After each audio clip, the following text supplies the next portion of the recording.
अगर एक्टिंग का कोर्स करेंगे तो उसका कुछ प्राइस था, पर सिर्फ अकोमोडेशन का जो प्राइस था वो आई थिंक काफ़ी कम था.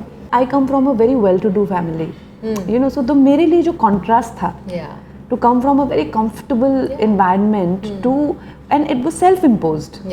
ऐसा नहीं था कि, क्योंकि मैं बचपन से बहुत घमंडी हूँ, तो मुझे एक बार पापा ने अगर बोला कि यू नो अगर आप पढ़ाई छोड़ोगे तो I don't have money for you, then what you want to do, I don't have money for your dreams and fantasies, ऐसा मुझे पापा ने बोला. अगर मुझे किसी ने एक बार ऐसा बोल दिया तो फिर तो मतलब ठीक है, अब मैं आपसे कभी पैसे नहीं लूंगी. So like that. अच्छा. तो वो फिर उसके बाद मुझे पूछते भी रहे, कर क्या रही हो तुम, यू वांट समथिंग, तो नहीं कुछ नहीं.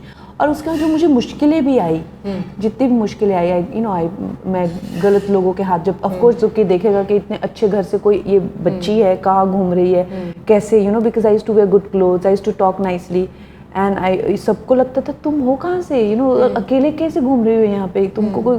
तो उसके बाद में जब मुझे मुश्किलें भी पड़ी, I never went back to my parents, because मुझे लगा कि मीनू मैंने अपने आप को खुद इस सिचुएशन में डाला है, तो अभी उनको कुछ यहाँ पे बनता नहीं है मेरे को इस situation. I used to go to cop station alone.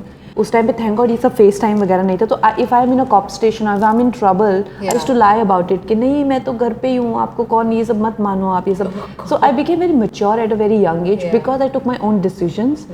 But along with that मैंने ऐसा किया कि अपने डिसीजंस पे then I stood by them. मैं never went back to my parents कि हाँ अब मुझसे ये गलतियाँ हो गई, अब आप मुझे संभाल लो. बिल्कुल. आज is a food platform Kangana, and I want to know कि कम पैसों में आपने सर्वाइव कैसे किया, even when it came to your food choices. आपने बताया 5-6 लड़कियों के साथ शेयर करते थे, तो खाते क्या थे आप? Delhi was a very different experience यार. सो दिल्ली में I don't know how it is now, पर जब हम 5-6 लड़कियाँ थी तो हर एक लड़की के कुछ ना कुछ फ्रेंड्स थे जानने वाले, तो उनको हमने अपना ड्राइवर बनाया होता था.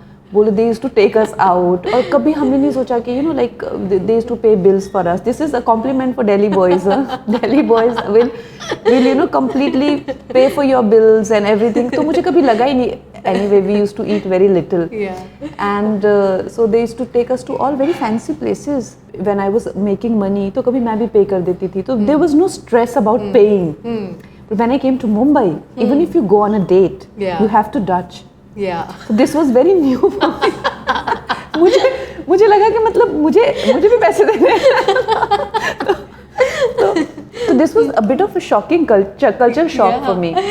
Even in Chandigarh, I never paid for it on a date. और अगर डेट भी नहीं है तो मेरे जितने भी फ्रेंड्स होते थे वही यू नो हम लोगों को लेके जाते थे और वही पे करते थे. बट मुंबई में जब आए तो पूरा माहौल चेंज हो गया. यहाँ पे everybody is so practical, and even on dates you've got to pay, you know, half the, because dates used to be with models and all that, you know, initially from my agency and all that. So तुमने पानी लिया तो इसके पैसे तुम दे दो, और तुमने ये लिया तो इसके पैसे तुम दे दो. So transactional. I think it's fine. It's fine to Dutch. Yeah, it's okay. I don't think it's not cool. It's cool.